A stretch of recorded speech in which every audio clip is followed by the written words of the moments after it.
You want the truth, the whole truth, and nothing but the truth about sports in the state of Michigan? You've got the truth, all right. Can you handle the truth? Find out right now on the Michigan Sports Truth Podcast, the show that detects and provides truth, research, and statistics about the Tigers, Lions, Red Wings, Pistons, Wolverines, and Spartans.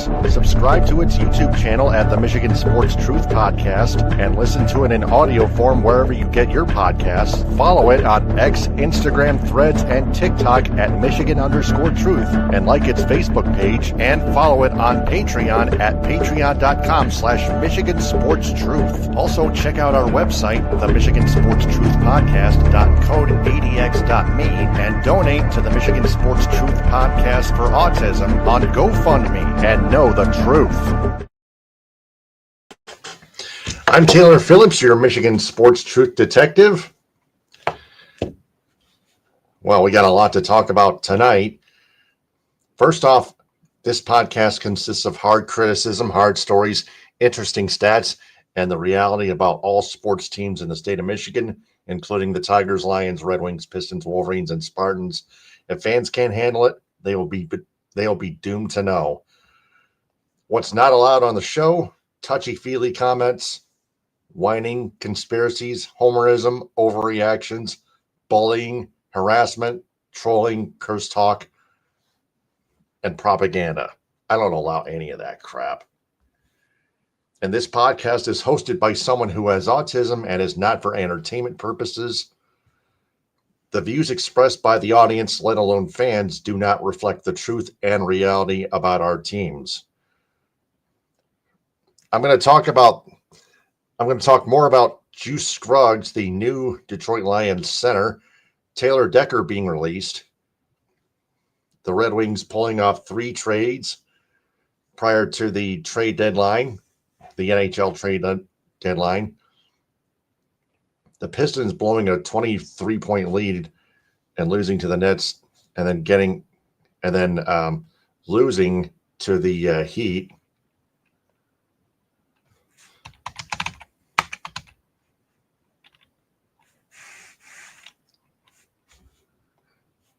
Oh, crap. Hang on a second.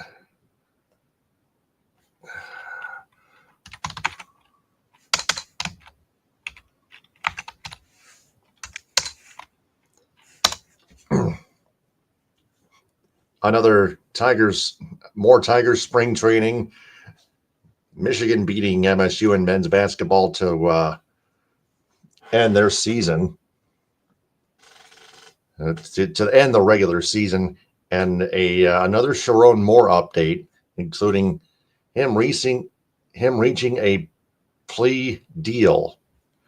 So let's go ahead and get to the Lions lowdown. As we recall, the Lions have traded David Montgomery and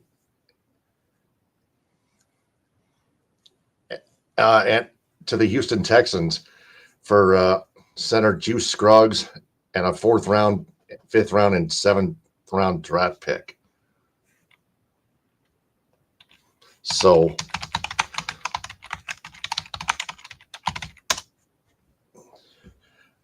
I ran into an article from Pride of Detroit. This has a lot of information as I start sharing my screen.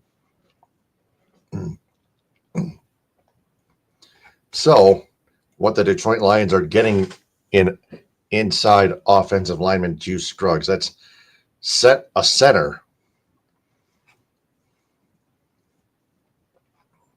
Scruggs brings 1,663 career snaps, 48.9% of Houston's offensive plays since 2023, and experience at both guard spots and center.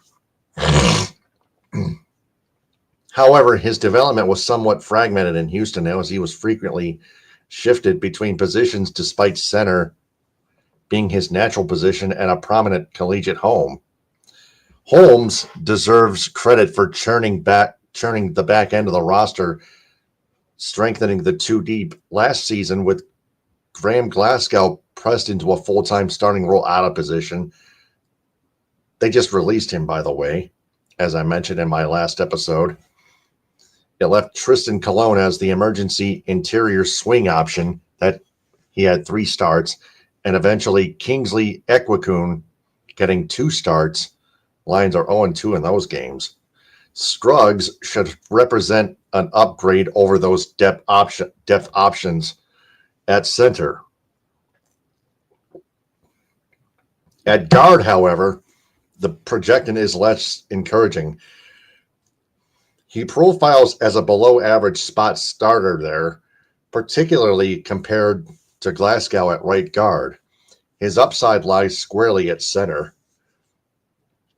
Still, it would be surprising if the Lions entered the 2026 NFL season, 2026 to 2027, with Scruggs penciled in as the unquestioned starter at center.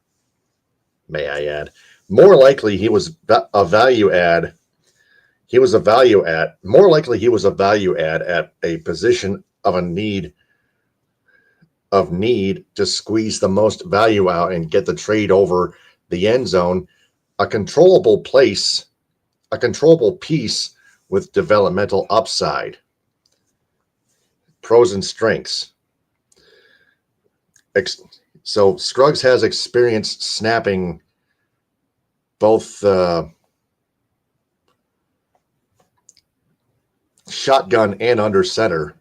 Houston operated at a 60.7% shotgun rate in his 8 starts at center. That's the 26th most in the league during that span. For comparison, Detroit ranked 32nd at 37.2%.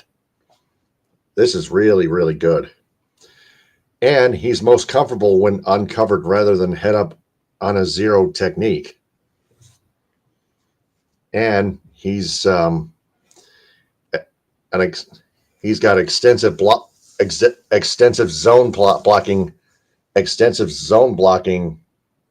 got extensive zone blocking experience and comfort. He's best as a lateral run blocker, and he's a capable reach blocker who gains outside leverage of a defender,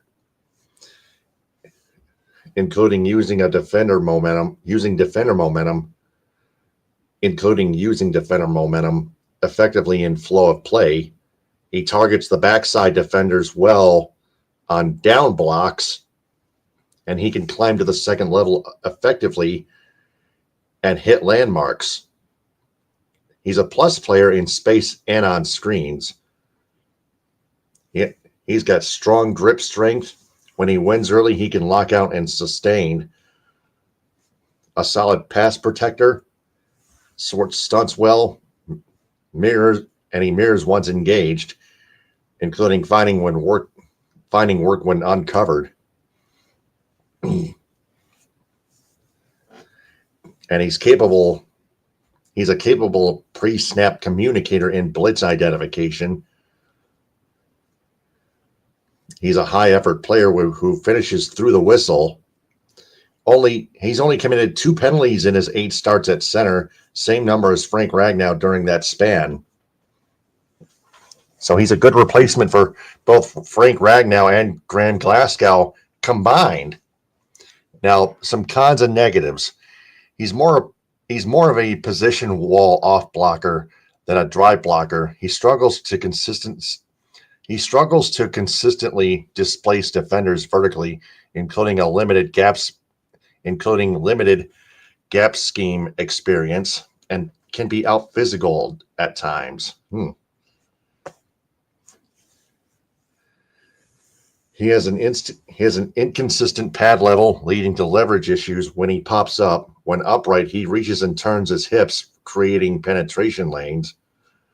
He battled well against Indianapolis Colts, against Grover Stewart of the Indianapolis Colts, but surrendered some backfield disruption. He can occasionally overset in pass protection and can be cross-faced by inside counters. And he's too upright out of stance at times, limiting limiting recovery ability.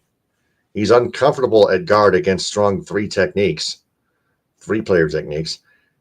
He has balance issues flared up versus three-tackle defensive tackles.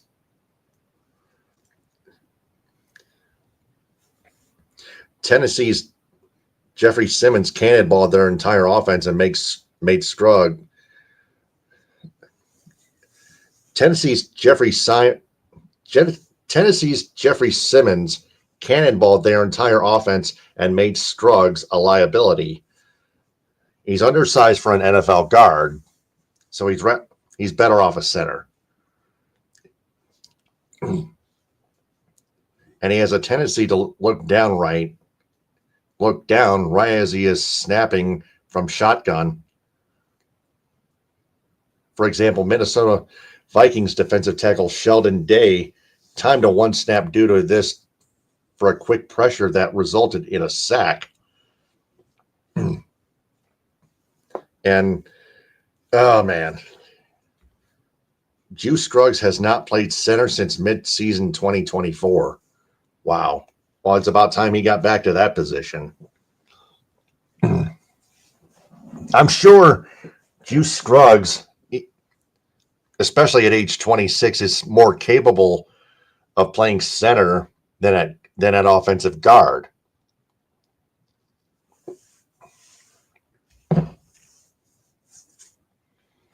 So some factors to consider. He's a culture fit for the Lions, as Scruggs was a 2022 team captain and a veteran voice at Penn State with the Nittany Lions. Hank Fraley will be arguably his most impactful offensive line coach in the NFL. There is $0 guaranteed remaining on Scruggs' contract. The Lions are not financially tied to him beyond this season, and he is not guaranteed a 2026 53-man roster spot. Of course, he has to earn it. This is a low-risk evaluation year. Acquiring Scruggs so soon after evaluating the center group at the NFL Scouting Combine could signal that the Lions are less likely to pursue a developmental center in the draft, instead targeting a more proven and skilled immediate starter in free agency. The only real draft exception would be if someone like Spencer Fano unexpectedly falls to pick number 17 overall in the NFL draft. That's in the first round, and is viewed as a long-term answer inside. The guard room is already young with Tate Ratledge, Christian Mahogany, and Miles Frazier, plus Colby Sorsdahl in the pipeline.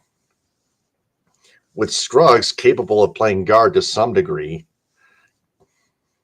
including 12 career starts there in Houston, for example, with the Houston Texans. The only meaningful addition at guard would likely be a veteran left guard to allow Mahogany a year to develop as a reserve.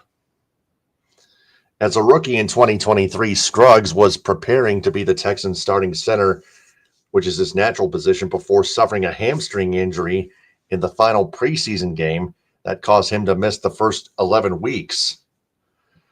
He was moved to left guard upon returning following Titus Howard's season-ending injury to give them the most favorable starting five-man lineup in the offensive line.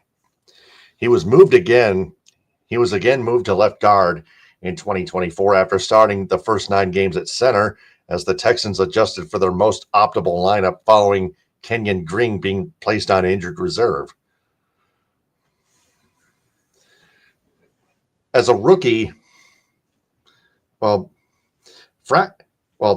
Scruggs fractured his L3 vertebrae in a serious car accident. He was ejected out of a driver's side window during his time at Penn State in 2019 in a back brace for 8 months. Oh, wow, that's ugly. That has to leave a mark. He has a start against Brian Flores' defense, relevant given the NFC North landscape, and a start against the Packers, both at center in 2024. So there you go. He's got some experience against an NFC North team in the Packers, for example. His hospitality management degree reads, I think it'd be cool to open up a restaurant and run a restaurant. That'd be my thing to do outside of football, which is not relevant. So in conclusion, from Pride of Detroit's, let me look at Al Karsten, this season should provide the best environment for his growth, and with a strong foundational year in 2026, he could eventually develop into a plus starter at center. So,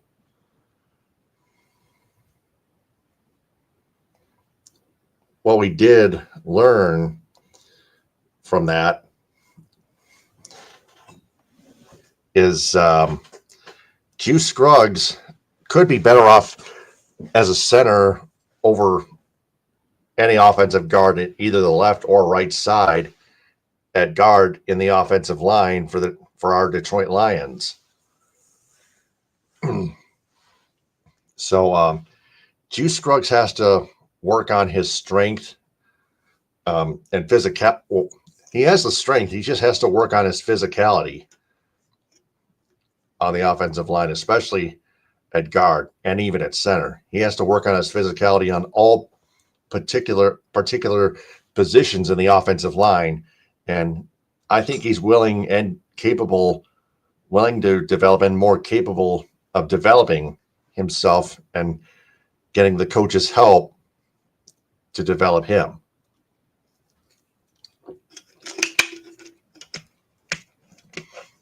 And it appears the Lions may need more offensive line help because Taylor Decker, their offensive tackle, has requested and was granted his release from the Detroit Lions. So the Lions really need to find a replacement. So what I'm trying to look at here is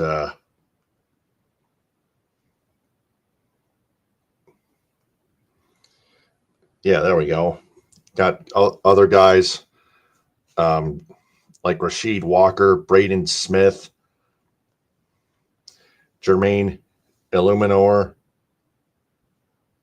Braxton Jones, Jonah Williams, listed by Justin Rogers of the Detroit Football Network on Substack. Potential outside fits, Jonah Williams again. Joseph Noteboom from the Los Angeles Rams, drafted by the Los Angeles Rams, but previously playing for the Baltimore Ravens. Jamari Salyer,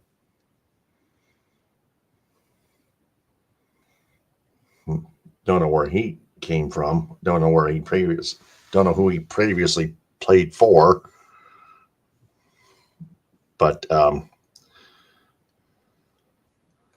going to get to that momentarily. So let's take a look at the Tigers Tribune spring training report. So outfielder Corey Julks has reached as high as an OPS of 1687. That's 1.687 OPS. Right now he has a 1.600 OPS, just to let you guys know. Parker Meadows has really been hitting rock bottom at the dish. He really has. Parker Meadows did finish 1 for 3 in Dunedin against the Toronto Blue Jays, but Meadows is hitting .091 with a .291 OPS thus far this spring. He needs to be sent down to either AAA Toledo or AA Erie.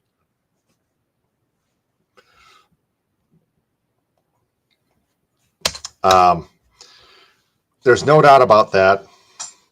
Keep everyone else up in the major league level, but get Parker Meadows. Send Parker Meadows down, please. So that's a very short and sweet update on the Tigers Tribune spring training report. Now for another edition of As the Winged Wheel Turns. So, the Red Wings, let me copy and paste here.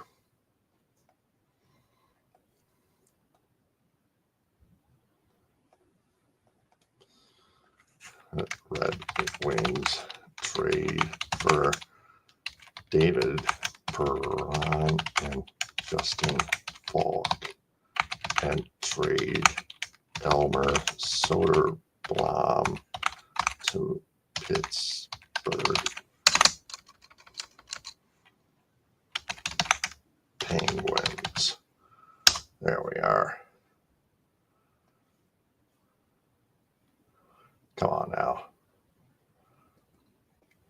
So the Red Wings did trade a draft pick to the Ottawa Senators for forward David Perron. So let's take a look at him. David Perron.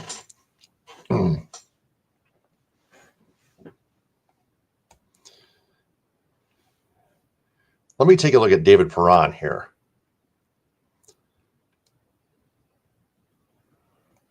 At hockeystats.com. Here we go again.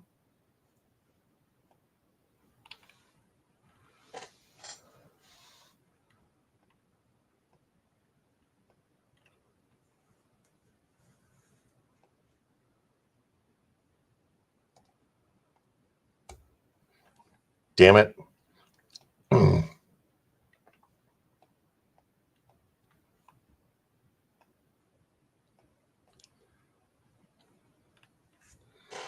Got to enter a code here. Patreon. I apologize for the delay. I don't want to give out any secret code or anything like that. Come on. There we go.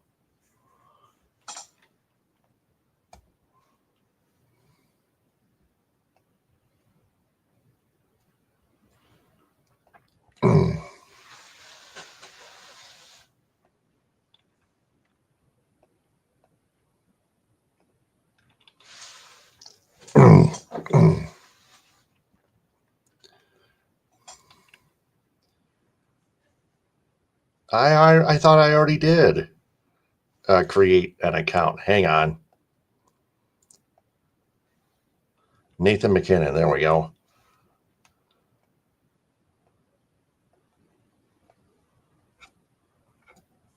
Oh, wait a second. Crap. Damn it.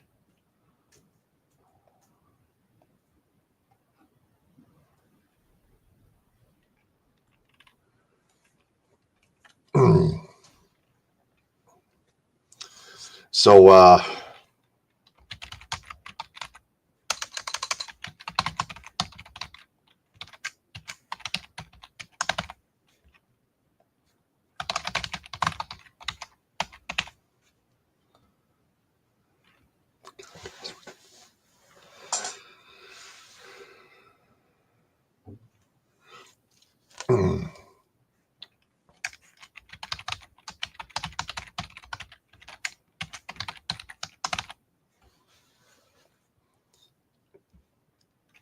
I'll be right back. I'll be right back. Sorry.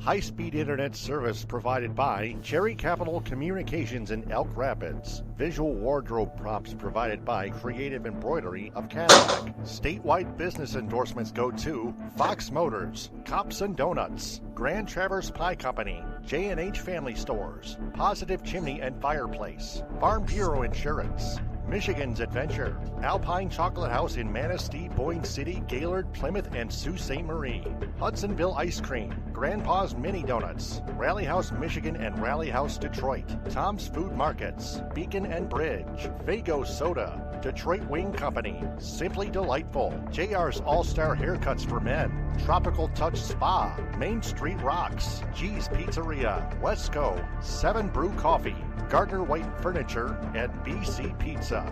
Metro Detroit area business endorsements go to the Annex Detroit Nightclub and its Annex Angels, the Vanguard Hotel in Ann Arbor, Realtors Kevin S. Bentley and Lindsay Gorman, Sean O'Callaghan's Public House in Plymouth, Gino Surf, Avenue American Bistro, Mochi Nut Donut and Boba, the Edo Ramen House in Southfield, the Great Lakes Crossing Mall in Auburn Hills, Empire of Detroit, All right. Modern 7 Bistro, Northville Sports Den, the Union Barber Shop in Birmingham and Ferndale, United Mobile Power Wash and Dry Ice Works in Southfield, Frothy Girl in Ortonville, Spot Truck in Dearborn and Detroit, Athletico Physical Therapy on Woodward Street in Ferndale, Detroit Pizza Company, The Blind Owl in Royal Oak, Brass Rail Detroit. Cali Tickets, call 877-225-8425 or visit CaliTickets.com. Reliance Pressure Washing, The Jagged Fork, Goodman Acker PC, Northwestern Technological Institute, Green Lantern Pizza, The Pins Bowling Center in South. All right. I am back.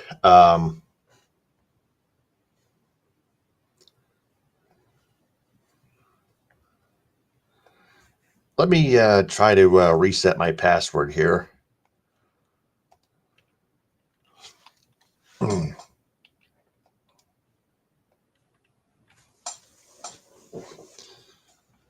Must be at least 8 characters.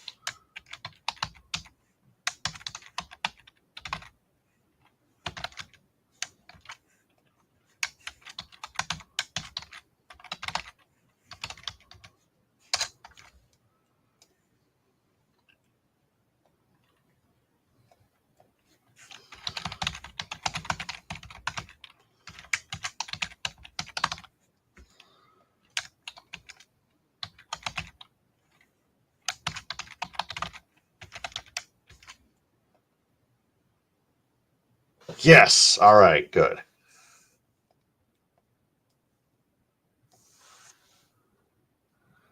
Now we can. I don't know why I was not. I don't know why I was logged out. But anyway.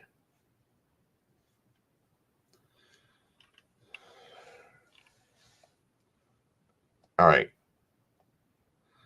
The Wings trade for David Perron and Justin Faulk. I'm going to share the screen. Now I can share the screen. So, again, I apologize for any inconvenience. David Perron, 10 goals, 15 assists, 29 points in 49 games. Currently on injured reserve. 2 weeks away from playing. And, yeah, when Perron is cleared to play, we know what. Second season of that 2-year deal for the Senators, $4 million annually. Let's look up David Perron, shall we? David Perron.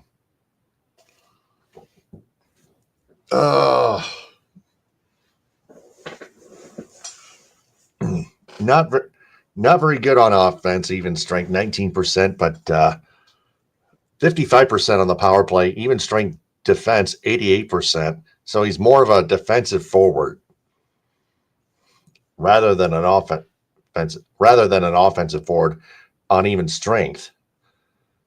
He has no experience on the penalty killing, not applicable. Goal scoring, 49%. He just can't stay out of the box though. 15% penalty avoidance percentages. 23% competition, 48% teammates, 67% finishing, 49% first assists.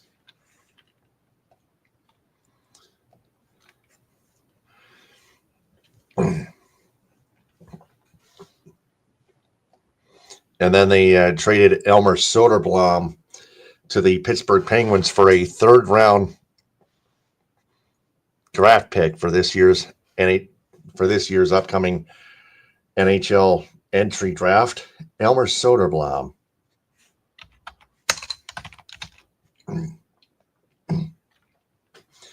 Projected WAR 20%. Let me look at per 58%. Good. Yeah. To 20%. Even strength offense 69%. Sinus congestion here. But anyway, even strength defense 51%. But Elmer Soderblom was just not utilized enough by the Red Wings coach and their coaching staff. He's 6'8". I don't know why he wasn't used. I guess it just didn't work out with the Red Wings for him. I guess he's better off with the Pittsburgh Penguins, so they can utilize him. They can utilize him more than the Red Wings can.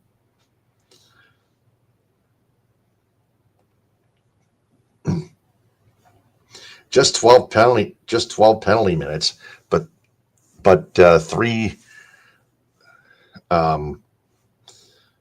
points, 10:41 average ice time, 42 shots on goal and 64 hits.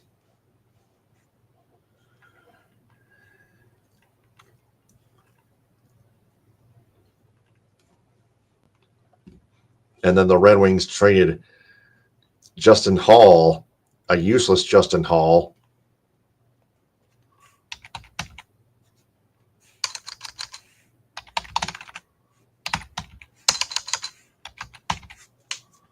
search.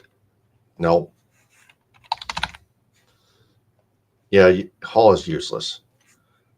They traded Hall and a 2026 first-round pick and a 2026 third-round pick that belonged to the San Jose Sharks to the St. Louis Blues for defenseman Justin Faulk. Now, fans were unaware during their 3-1 loss to the Florida Panthers that Justin Faulk was not eligible to play since he was just traded. That's just how this works. That's just how the trade deadline works. Every trade deadline in every sport. And that's unfortunate. Justin Faulk, 4%, but he did well defensively. Even strength defense, 68%. Penalty killing, 53%. Not bad. Competition, 55%. 52% versus assists, 69% goal scoring. Even strength offense, 0%. So he has pros and cons on even strength, power play, and penalty killing. Power play, 8%. 15% finishing.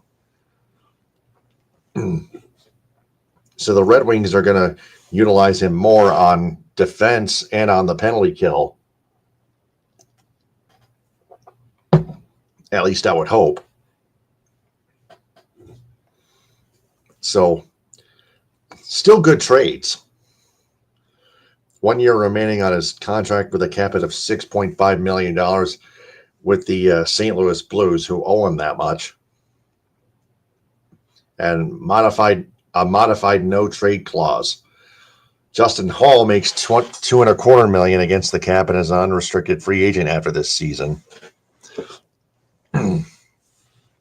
That Dmitry Buchelnikov was also traded to the St. Louis Blues from the Detroit Red Wings by the Detroit Red Wings.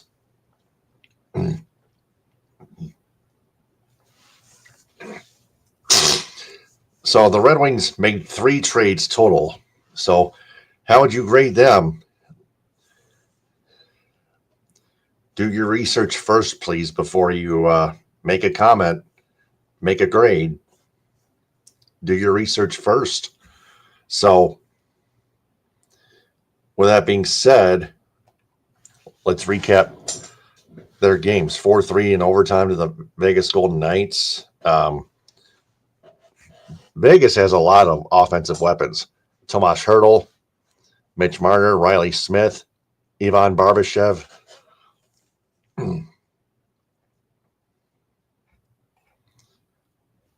The Red Wings did pick up a point, a valuable one at that, and then a 3-1 loss to the Panthers at home in a game where Dylan Larkin went down. He's only day-to-day with a leg injury. It's not his groin. It's not a groin injury. It's not a torn ACL.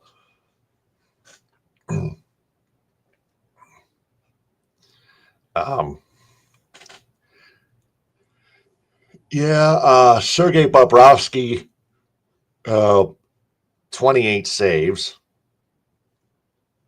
Matthew Tkachuk picked up a hat trick, scored all 3 Panther goals. Alex DeBrincat scored the lone Wings goal on the power play. 33 goals total. Wow. But the Red Wings did bounce back and end their skid with a 3-0 win, with a 3-0 win over the New Jersey Devils. John Gibson got hurt, but Cam Talbot made 9 saves.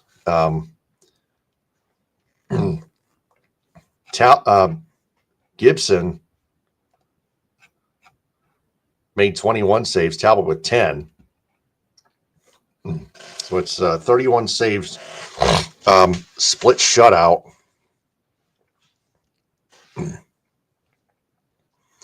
I think Gibson's the winner. Talbot just recorded a save like in baseball.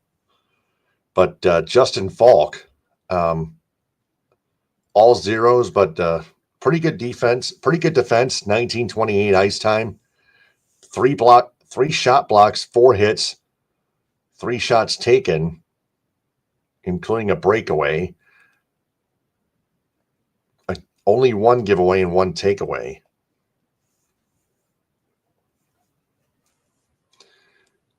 So, Michael Brantzig-Nygaard was recalled. He got himself 4 hits. That's it in 12:48. No giveaways. 2 takeaways. Seider, Van Riemsdyk with a tip and an assist on a tip-in goal. Van Riemsdyk assisted on Dominic Shine's first career NHL goal. Dominic Shine +1, just 622 ice time, one shot block, 2 hits, no giveaways, no takeaway. That's Finney, rather. 1 block shot, and that's it. No giveaways, no takeaways, no nothing. But Dominic Shine at +1 and a goal in just 622. So Moritz Seider was a +2, a goal and 2 assists. That's the first star of the game. +2, 25:02, 1 shot block. Got 9, 12, 15, 17, 19, 23, 20. Wait, hold on. I'm looking at blocks. 9, then we got 10, 11, 12, 13, 14, 15 shot blocks. Yeah, 15 shot blocks to 6. Thank you very much. The Red Wings did evidently outplay the Devils. Despite the Devils winning face-up percentages 53.6 to 46.4. So the Red Wings pick up 2 valuable points, and they crawl back up to 3rd place in the Atlantic Division at 79 points, 36, 21, and 7. A point over the Montreal Canadiens, again, 78 points, 34, 18, and 10. The Red Wings and Canadiens are battling for that 3rd spot in the Atlantic Division. It's been a back and forth battle between the Wings and Habs for that 3rd Atlantic Division spot, for 3rd place in that division. But the Red Wings still have a goal differential of -1. They really need to get it up there. The Red Wings won without Dylan Larkin, who as I mentioned before, suffered a leg injury. He's day-to-day. He'll be back soon. Nothing way too serious. John Gibson, I think, I don't have any updates yet. So let me take a look at John Gibson.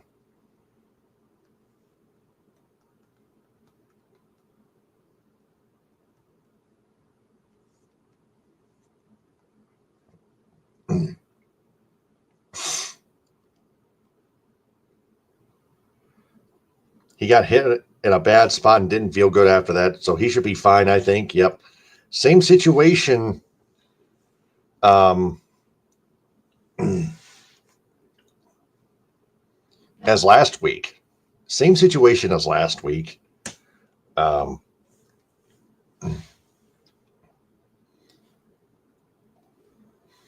Red Wings over the 4-2 win in last Monday afternoon in Nashville against the Predators at Bridgestone Arena. Again, another situation where John Gibson got hurt but seems to be okay. So no serious injuries to report on the Red Wings front, thankfully.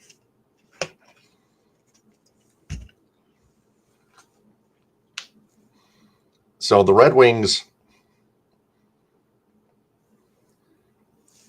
as we look ahead to their schedule, rematch with the Florida Panthers on Tuesday at 7. The Red Wings are looking for some revenge at Amerant Bank Arena in Sunrise. So Matthew Tkachuk, he has to be covered, period. The Red Wings really have to gang up on Sergei Bobrovsky. If Justin Faulk continues his great defense, helping out the Red Wings, keeping pucks out of their own net, and Bobrovsky continues to stand on his head, this could be a goaltend. This could be a goaltender's duel and a defensive slugfest combined. No matter who wins it, hopefully the Red Wings get at least 1 point out of this.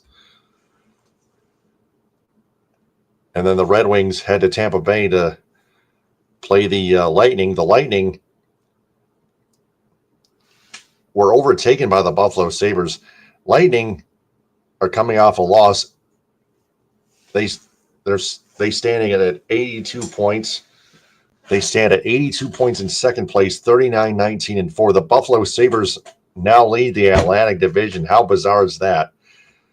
Big turnaround for the Sabres, 39-19-6, 84 points. But still 11 points behind the Colorado Avalanche. 43-10-9, 95 points. The Avalanche are a sure lock to win that President's Trophy, let me tell you that, analytically and statistically.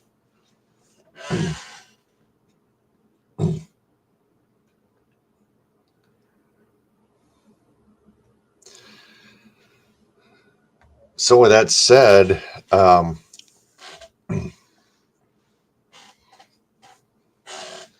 either Gibson or Talbot, I don't care.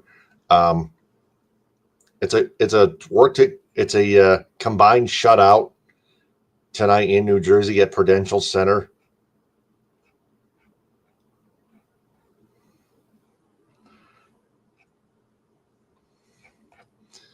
It's a big win for the Red Wings.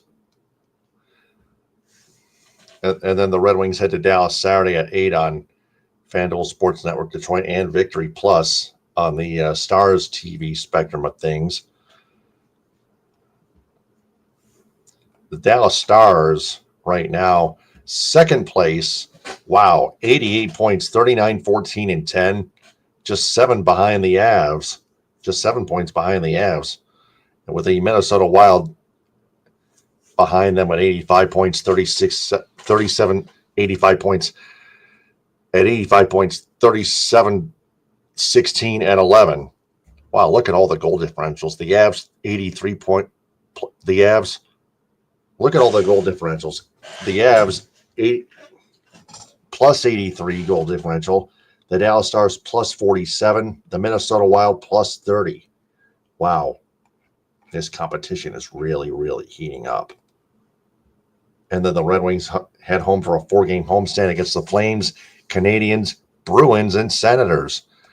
David Perron's former team, the Bruins. The Bruins and Senators, they're fighting for wild card spots. The Calgary Flames, they're in tank mode. In a 3-way tie with the Blues and Blackhawks, 57 points with 57 each.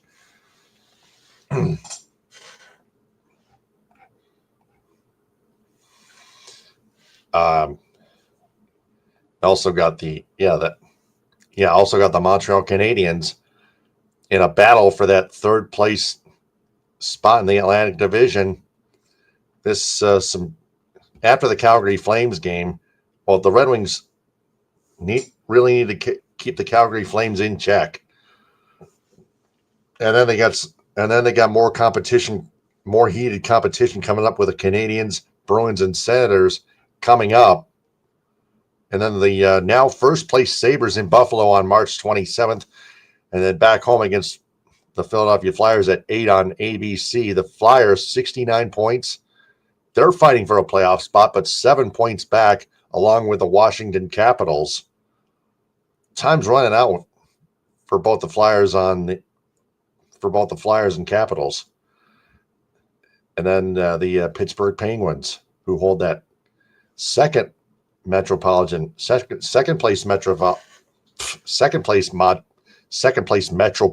Division spot, 32-17-14, 78 points. 32-17-14, 78 points. And then in April, of course, a rematch with the Flyers. Got the Rangers. The New York Rangers are dead last, 20 points away. The Rangers are in tank mode. The Red Wings should have no problem with those, even at Madison Square Garden. You got the Minnesota Wild coming to town, the Columbus Blue Jackets, just 3 points away from the Boston Bruins for that second Eastern Conference wildcard spot. The Flyers again, round 3 at LCA, April 9th. The Devils at LCA, April 11th.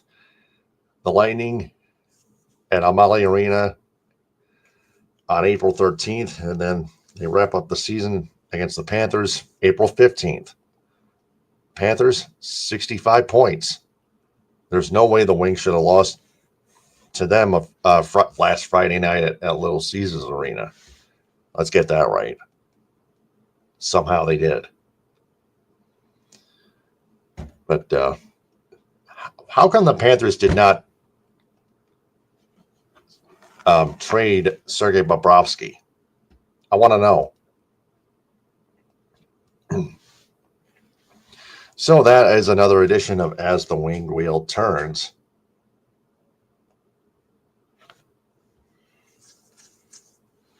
So there you go. There's the caption right there, which I forgot to show. I am not with it tonight. But the Pistons post, the Pistons have lost 4 straight.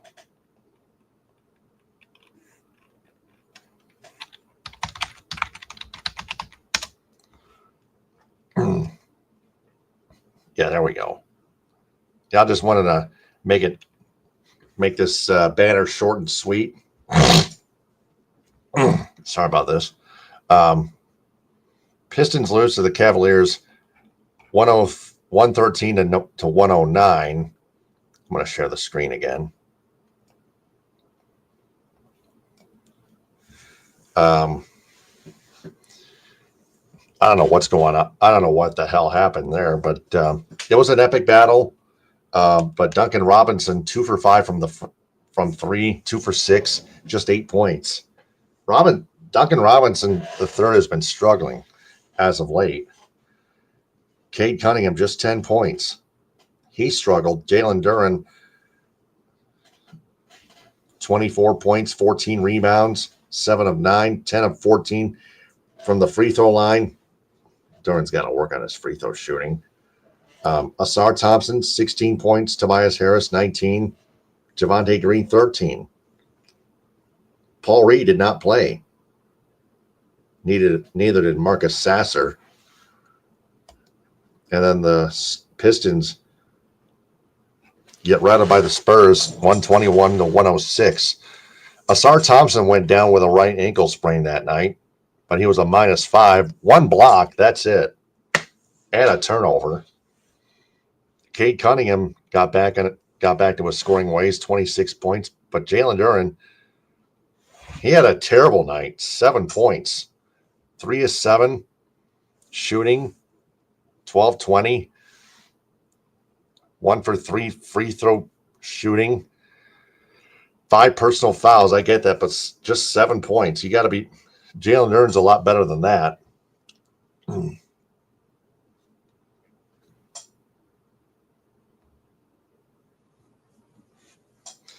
Ron Holland, 10 points. Isaiah Stewart, 18. But Dennis Jenkins, 14-46. 0 points and a -15. 0 for 6 shooting. Everyone played. Paul Reed, 6 points. Marcus Sasser, 0. 0 for 1. 635. Paul Reed, 832.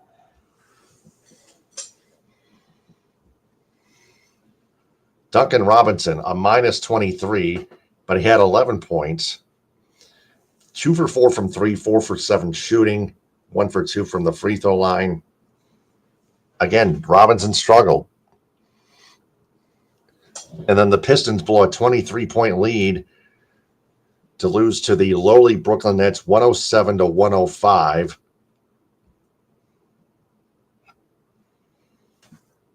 Total fucking horse shit.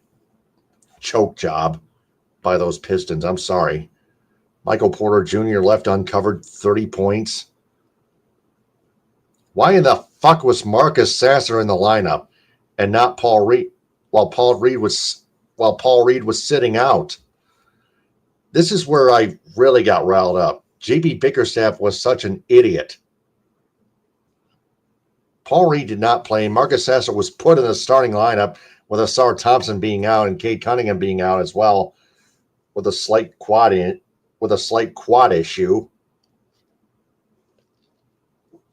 Sasser with 8, close to double figures, but yeah, 5 steals. That's good. Just 2 turnovers, 2 for 4 from behind the arc, 3 for 9 shooting in 28-37, just 8 points. That is just a low rate.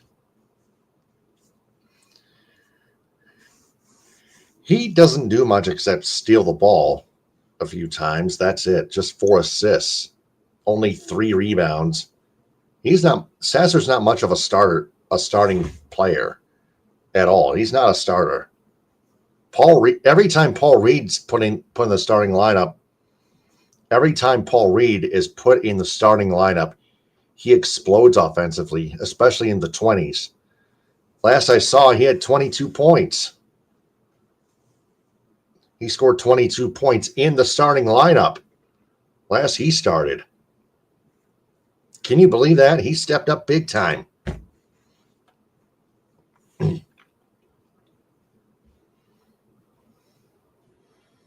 Outscored by 13 in the fourth quarter. But this, blowing a 23-point lead and losing to a bottom feeder team, that's unacceptable. Totally beyond unacceptable. And then here they go again. Here goes JB Bonehead Bickerstaff again.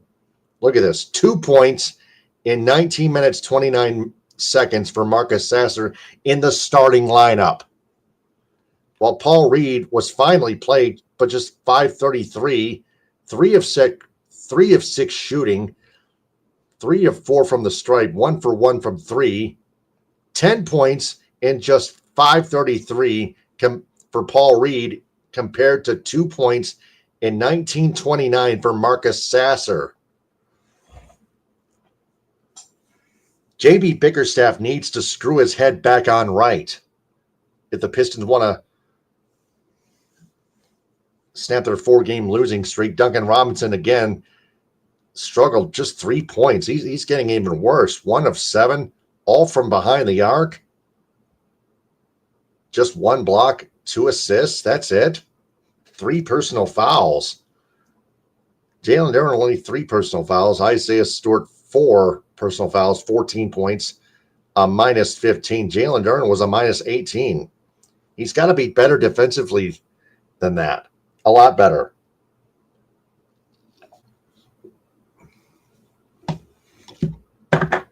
Quite a few Piston players hit double figures in negative plus minuses. Tobias Harris, minus 12. Cade Cunningham, minus 16. Marcus Sasser, a minus 12 in the starting line with only 2 points in 1929.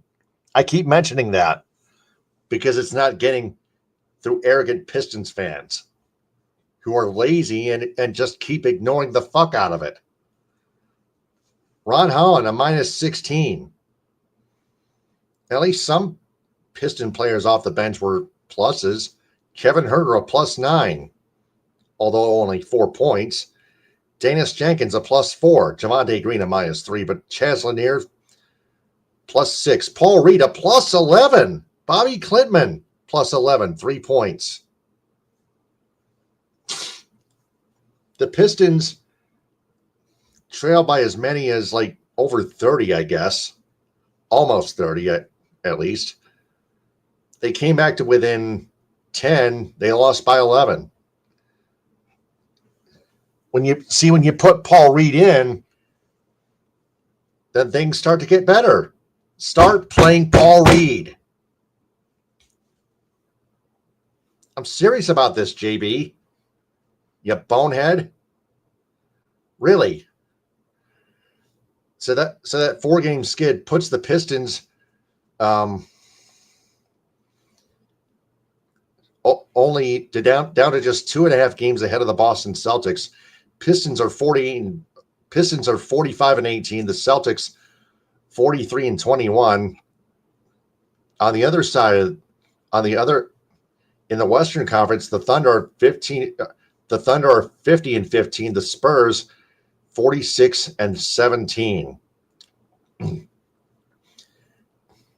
Both the Thunder and Spurs are ahead of the Pistons in the league standings as a result of that 4-game skid. So I am getting fed up. I'm angry. The Pistons rematch with the Nets, the Brooklyn Nets in Brooklyn Tuesday at 7:30. They have got to get revenge now. Put Paul Reed in the starting lineup and at least use Marcus Sasser as a still use Marcus Sasser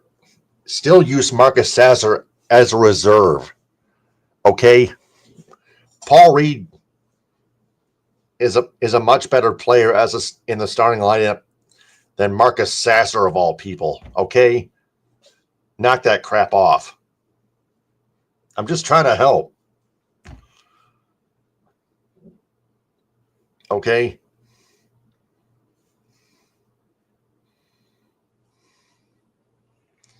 And then the Pistons have the just a short 2-game homestand against the 76ers and Grizzlies.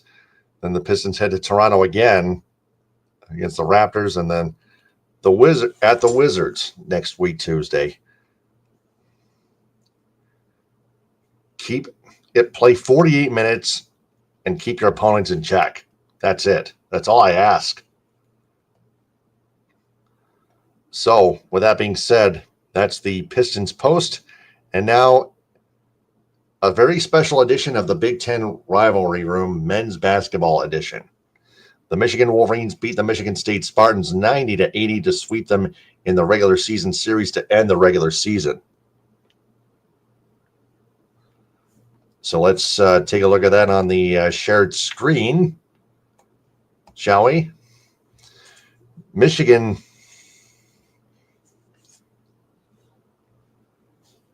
their largest lead, team stats, before we get into the box score. Yeah, led by as many as 11. That's what I thought. But anyway, let's get to that box score. Lendenborg, 27 points. That's the player of the game for Michigan. For Michigan State, 2 players of the game, Jackson Kohler and Jeremy Fears Jr., except he played he played too physical again. Quite a few technical contact fouls by both teams. They simply do not like each other. They have hated each other for over a century. Let's get that right.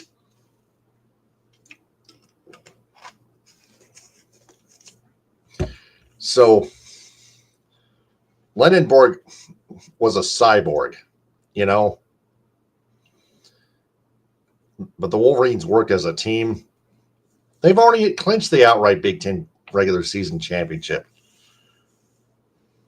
Of course, Morris Johnson Jr. did his thing, 18 points. Roddy Yale Jr., 15. Trey McKinney, 12. Namari Burnett, 10.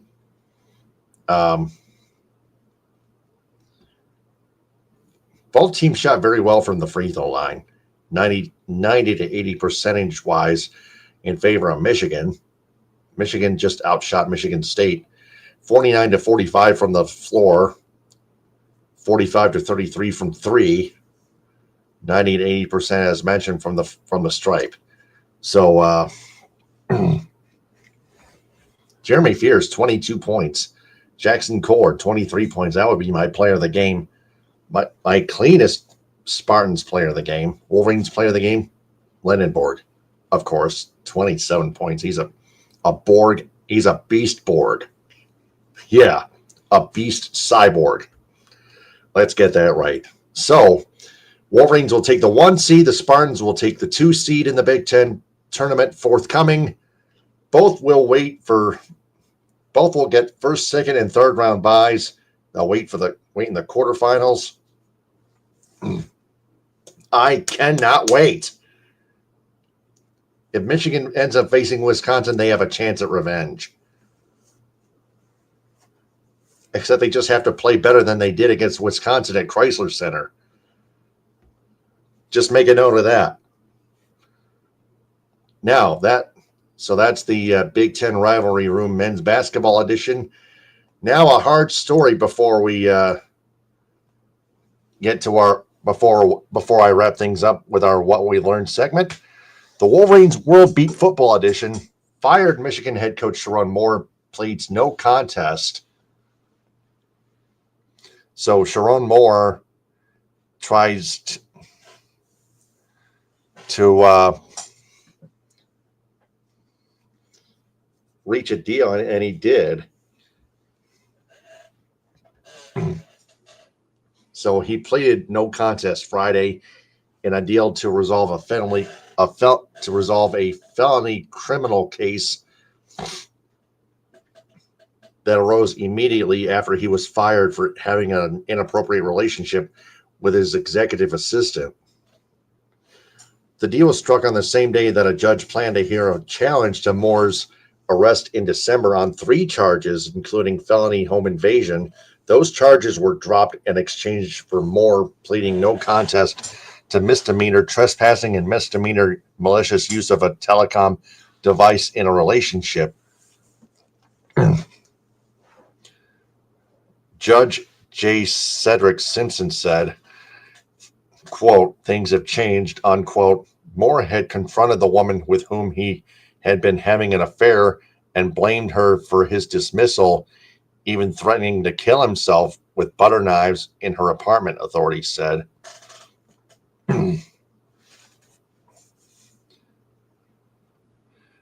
So, Assistant Prosecutor Katie Rezmirsky told the judge that the case changed, quote, based on additional evidence and investigation as well as consultation, unquote, with a woman through her lawyer. Rezmirski said, quote, what we do believe the evidence supports his criminal misbehavior in the context of an intimate partner relationship, unquote. Outside the courtroom, Moore's attorney said the 3 initial charges, which included stalking, were not supported by facts or law.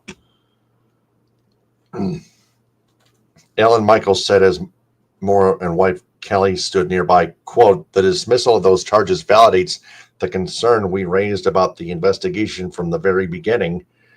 Mr. Moore is pleased to put this behind him and move forward.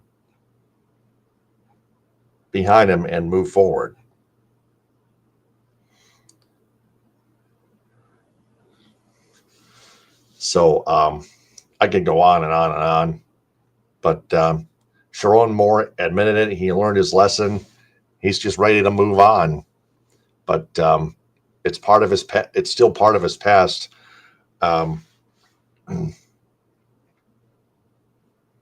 Michigan got a new head coach already. So by all means, there's definitely no coming back to Michigan for Sherrone Moore. So that's the Wolverines World Beat Football Edition.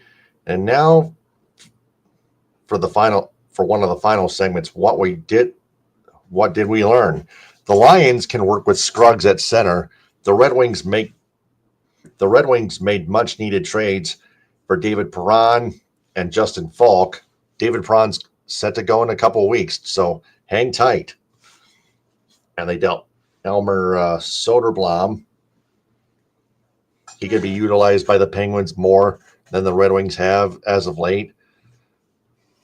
The Tigers should replace Parker Meadows with Corey Julks on their active roster. A 1,600 OPS for Julks, as high as 1,687.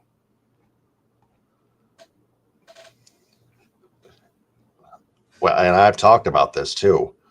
So there's that. Parker Meadows needs to be sent down. 0.92 average, an OPS of just over 200. That's it. And then Pistons head coach J.B. Bickerstaff needs to be smarter in managing his starting lineups, especially between Paul Reed and Marcus Sasser.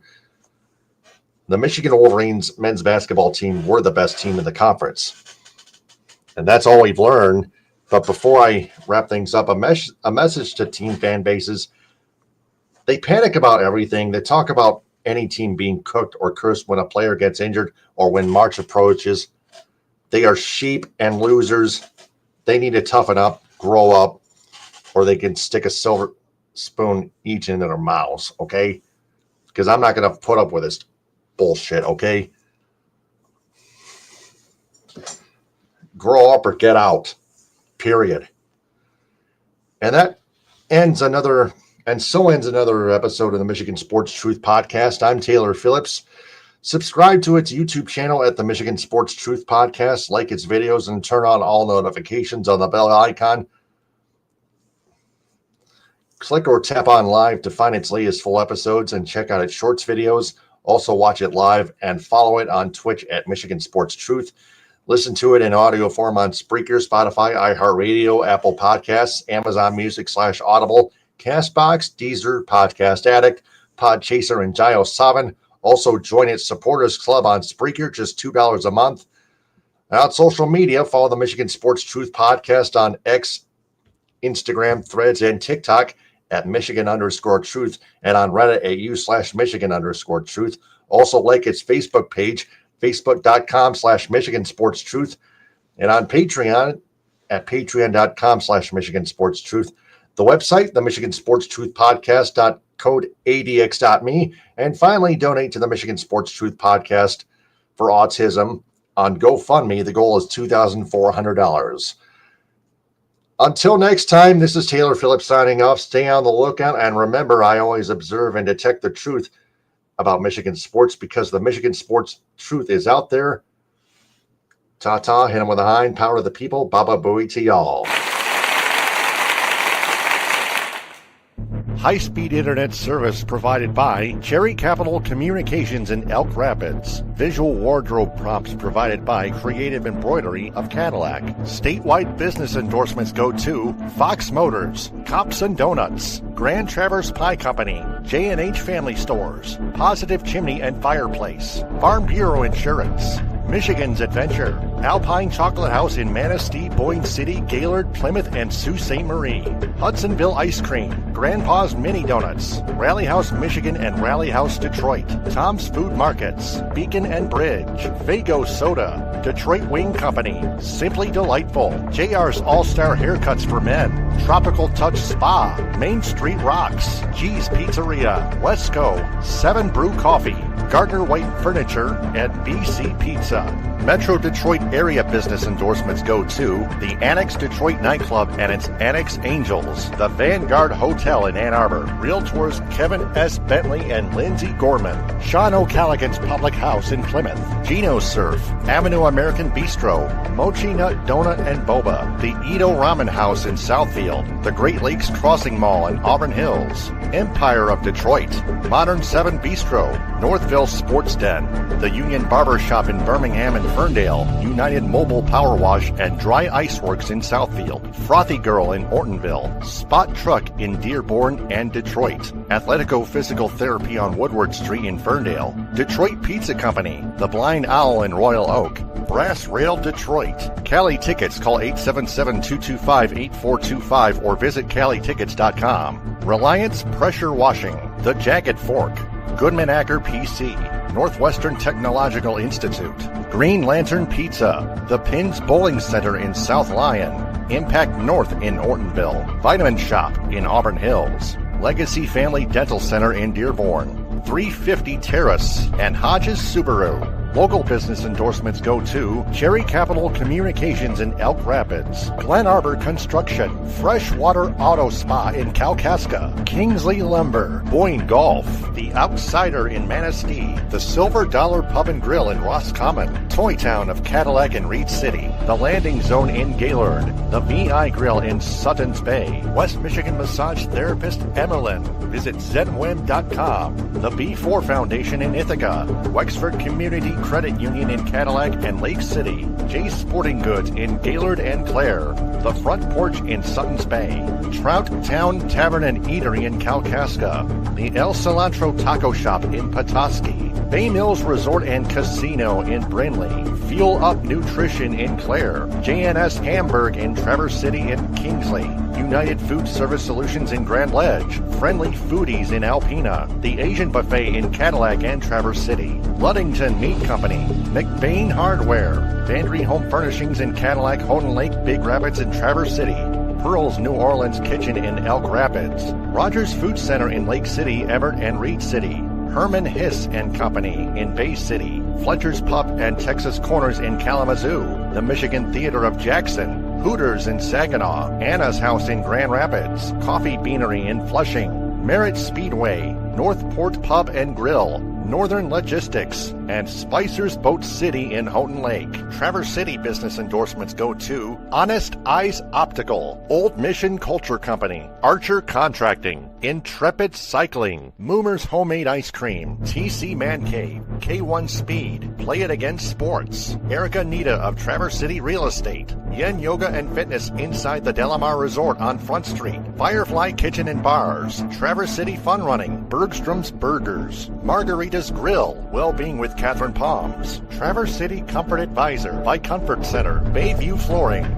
North Coast Golf Shop, Dockside Market, Anna Very Fine Foods, and Team Bob's Heating, Cooling, and Plumbing. Cadillac business endorsements go to Cadillac Grill, Cadillac Nutrition, Cadillac Horizon Books, Creative Embroidery, Michigan Coffee Company, Shaley Bear Creations, Pro Quality Cleaners, Raven Social, Wildflower Bakery, Northern Star Event Rentals, Primo's Barbecue, Wexford Jewelers, Evolve Yoga and Fitness, Chunky Bear Coffee Roasters, The Truck Stop, Cadillac Lofts Apartments, Bigelow Supply, The Food Mafia's Let's Roll With It Rolled Ice Cream, Evergreen Resort with Curly's Bar and Grill, Cheese Tanning Salon, 5-star real estate agent Stacy Zirkle, The Pine Sports Bar and Bowling Center, Pizza Plus, Chico's Taco House, Baldwin Family Healthcare, Blue Heron Cafe, The House of Hunan, Wexford Senior Care Center, Max Swings Indoor Golf, Beaner's Pizza, Cabernet Peaks, Burke's Waterfront Restaurant,